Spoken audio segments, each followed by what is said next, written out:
नमस्कार, मैं चुनचुन कुमार। स्वागत है झारखंडी हिंदी न्यूज पर। चलिए जानते हैं आज की छोटी बड़ी सभी महत्वपूर्ण खबरों को।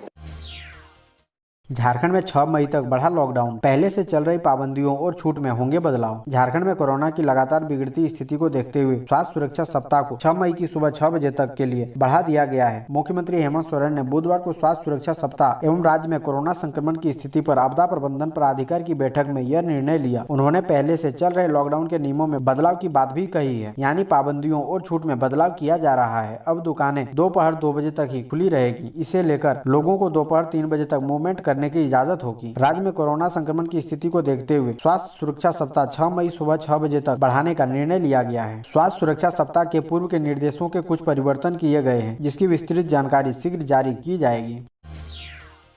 गाइडलाइन का उल्लंघन करने पर मानगो में बंद कराई 4 दुकानें। मानगो नगर निगम की टीम ने मंगलवार को मानगो चौक के पास मिट्टी के बर्तन की दुकान, झाड़ू दुकान समेत 4 दुकानों को खुले हुए पाए जाने पर बंद करा दी। साथ ही दुकानदारों को चेतावनी दी कि सरकार की ओर से घोषित स्वास्थ्य सुरक्षा सप्ताह और कोरोना गाइडलाइन का पालन करें, वरना दोबारा पकड़े जाने पर कानूनी कार्रवाई और दुकान सील कर दी जाएगी। इसके अलावा कई क्षेत्रों में भी स्वास्थ्य सुरक्षा सप्ताह के निर्देश के तहत खुली दुकानों को बंद कराया गया।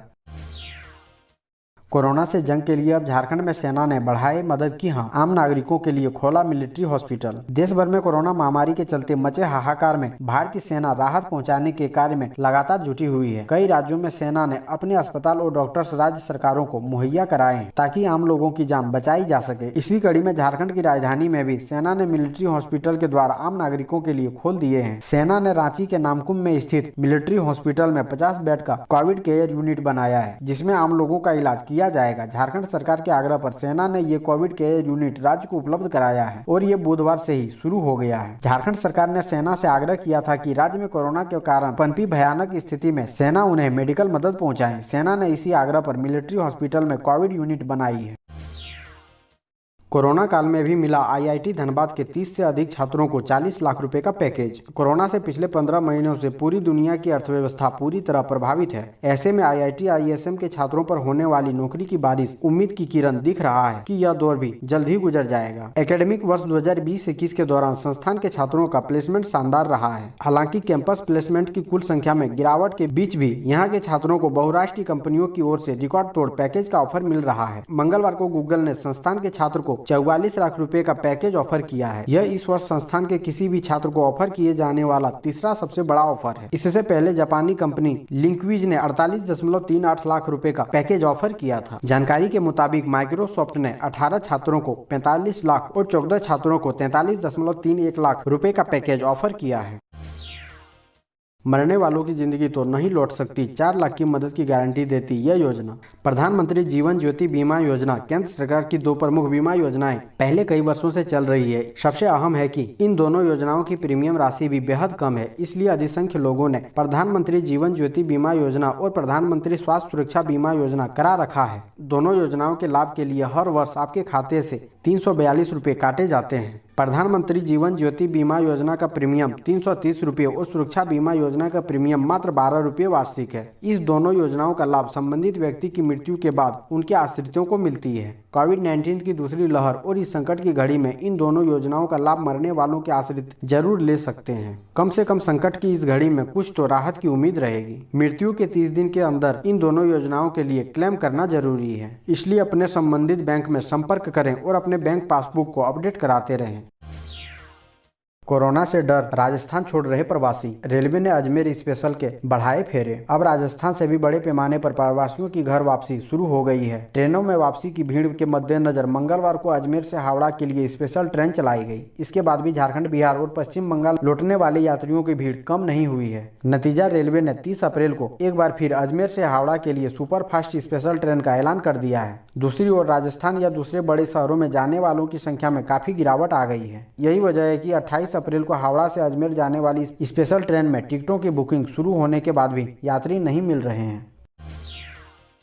कोरोना संक्रमण के इस दौर में जीवन दायिनी बना बोकारो स्टील प्लांट का लिक्विड मेडिकल ऑक्सीजन झारखंड सहित आधा दर्जन से अधिक राज्यों को हो रही आपूर्ति। कोरोना संक्रमितों के लिए ऑक्सीजन संजीवनी बन गई है। देश भर में कई स्थानों पर मेडिकल ऑक्सीजन के लिए मारामारी की स्थिति है। वहीं इस्पात निर्माण एवं अपने श्रमवीरों के फौलादी इरादों के वजह से पहचाना जाने वाला बोकारो स्टील प्लांट इस विपदा के दौर में भी बोकारो का लोहा मनवा रहा है। कोरोना काल में बोकारो स्टील प्लांट का लिक्विड मेडिकल ऑक्सीजन झारखंड के साथ साथ आधा दर्जन से अधिक राज्य के लिए जीवन दायिनी बना हुआ है। BSL के ऑक्सीजन सिलेंडर की आपूर्ति से बोकारो जनरल अस्पताल के सैकड़ों मरीजों की जान बचाई जा सकी है। बोकारो स्टील प्लांट ने झारखंड सहित देश के संकटकालीन जरूरतों को ध्यान में रखते हुए ऑक्सीजन की निरंतर आपूर्ति सुनिश्चित की है। BSL झारखंड समेत उत्तर प्रदेश, बिहार, मध्य प्रदेश, पश्चिम बंगाल, महाराष्ट्र, पंजाब, छत्तीसगढ़ आदि राज्यों में लिक्विड मेडिकल ऑक्सीजन की आपूर्ति नियमित रूप से कर रहा है।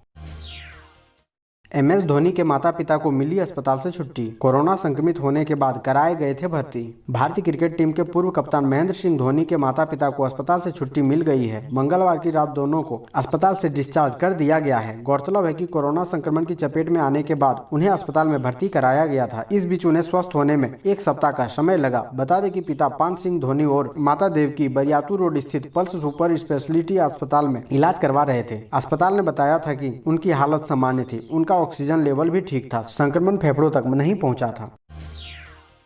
झारखंड के जामताड़ा विधायक डॉक्टर इरफान अंसारी ने प्लाज्मा ऐप किया लॉन्च। कोरोना संक्रमितों को मिलेगा लाभ। झारखंड प्रदेश कांग्रेस कमेटी के कार्यकारी अध्यक्ष जामताड़ा विधायक डॉक्टर इरफान अंसारी ने कोरोना वैश्विक महामारी के बढ़ते प्रकोप को देखते हुए प्लाज्मा ऐप डिजाइन बनाया है। इससे कोरोना संक्रमित मरीजों को प्लाज्मा मिलने में आसानी होगी। कोरोना के मरीज आसानी से ऐप के माध्यम से अपना रजिस्ट्रेशन करा सकते हैं और प्लाज्मा ले सकते हैं। मौके पर विधायक डॉक्टर अंसारी ने कहा कि हमारे युवा रक्तदान से अनेकों की जिंदगी बचाई है, लेकिन मौजूदा हालात में प्लाज्मा देने की जरूरत है। कोरोना को मात देने वाले युवाओं को दूसरों की जिंदगी सुरक्षित करनी चाहिए। अधिक से अधिक युवा इस ऐप में रजिस्ट्रेशन करा चुके हैं, जिससे कोरोना संक्रमित मरीजों की जान आसानी से बचाई जा सके। उन्होंने कहा कि जिस रफ्तार से कोरोना बढ़ता जा रहा है, वैसे में प्लाज्मा थेरेपी ही कारगर है।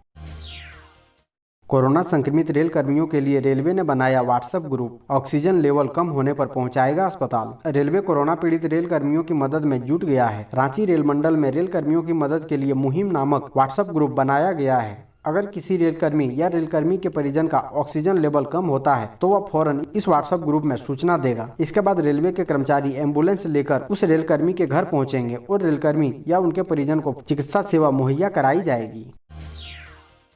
ऑक्सीजन सप्लाई पर पीएम मोदी का फैसला। पीएम केयर फंड से खरीदे जाएंगे 1 लाख कंटेनर्स। प्रधानमंत्री नरेंद्र मोदी ने बुधवार को कहा कि सरकार प्रधानमंत्री नागरिक सहायता और आपात राहत कोष से 1 लाख पोर्टेबल ऑक्सीजन सांद्रक खरीदेगी और देश के विभिन्न राज्यों के स्वास्थ्य केंद्रों में 500 PSA चिकित्सीय ऑक्सीजन उत्पादन संयंत्रों की स्थापना करेगी। उन्होंने कहा कि इससे जिला मुख्यालयों और 2 टियर शहरों में ऑक्सीजन की उपलब्धता बेहतर होगी। प्रधानमंत्री कार्यालय ने बयान में कहा है कि ऑक्सीजन सांद्रक और PSA संयंत्रों से मांग वाले क्षेत्रों में ऑक्सीजन की आपूर्ति तेज होगी। यह फैसला प्रधानमंत्री मोदी की अध्यक्षता में हुई एक उच्च स्तरीय बैठक में लिया गया।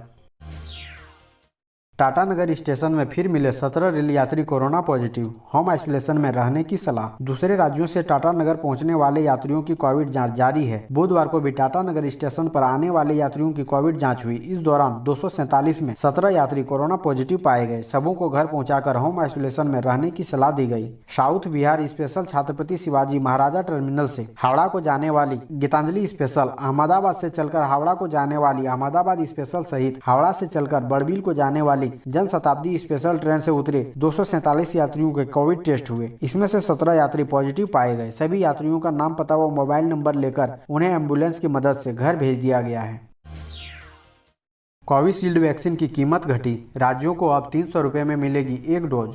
देश में कोरोना वायरस से कोहराम मचा हुआ है। हर रोज लाखों की संख्या में नए मरीज सामने आने से स्वास्थ्य सेवाओं का हाल बेहाल हो चुका है। अस्पतालों में बेड्स, दवाओं और ऑक्सीजन की कमी से मरने वालों की संख्या में तेजी से इजाफा हो रहा है। संक्रमण के बढ़ते मामलों के बीच देश में कोरोना से मरने वालों की संख्या 2 लाख के पार हो गई है। इस बीच देश में 1 मई से वैक्सीनेशन का तीसरा चरण शुरू होने वाला है। इससे पहले ही एक बड़ी खबर सामने आई है। सीरम इंस्टीट्यूट ने राज्यों को दी जाने वाली कोविशील्ड वैक्सीन की कीमत कम कर दी है। सीरम इंस्टीट्यूट के CEO आदर पूनावाला ने बताया कि कोविशील्ड की कीमत में 25% कटौती की गई है। इससे राज्यों को काफी राहत मिलेगी।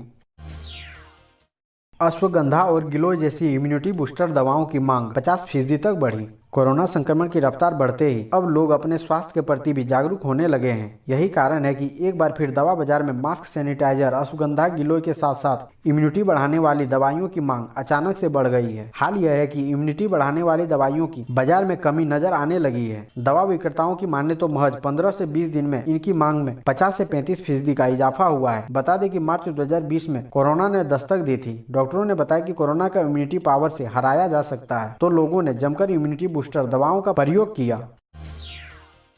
सोनू सूद ने शुरू किया फ्री कोविड हेल्प कैंपेन। अब घर बैठे करा सकेंगे कोरोना टेस्ट और ले सकेंगे डॉक्टर की सलाह।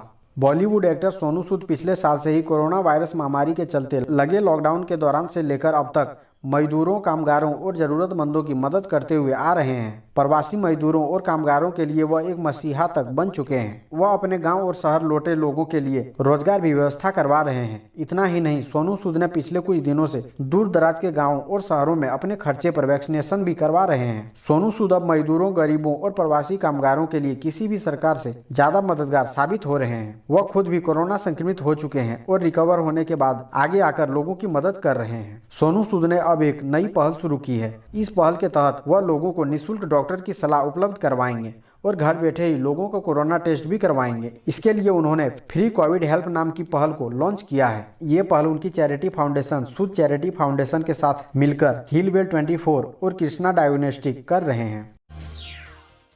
बैंकिंग, रेलवे सहित इन क्षेत्रों में नौकरी का सुनहरा मौका। जानिए आवेदन की अंतिम तिथि। कोरोना काल में युवाओं को निराश होने की जरूरत नहीं है। बैंकिंग, रेलवे, नेवी, एयरफोर्स सहित कई क्षेत्र में नौकरी के लिए फॉर्म भरे जा रहे हैं। हालात सामान्य होने पर परीक्षाएं भी शुरू हो जाएगी। जरूरत इस बात की है कि परिस्थिति से निराशा होने और कोसने की जगह तैयारी में निरंतरता बनाए रखें। एसबीआई ने जूनियर एसोसिएट पद पर 5237 रिक्तियों के लिए 17 मई तक आवेदन मांगा है। अभ्यर्थी को स्नातक उत्तीर्ण होना चाहिए। वायुसेना में भी है मौके। भारतीय वायुसेना में ग्रुप सी सिविलियन पोस्ट के लिए 2 मई तक आवेदन होगा। कुल रिक्तियां 1524 है। इसके तहत LDC, senior computer operator, driver, carpenter, multitasking staff आदि के रूप में बहाली होगी। वहीं रांची रिम्स में स्टाफ नर्स के 370 पदों के लिए 30 अप्रैल तक आवेदन करना है। अभ्यर्थी को बीएससी नर्सिंग या जीएनएम में डिप्लोमा होना चाहिए।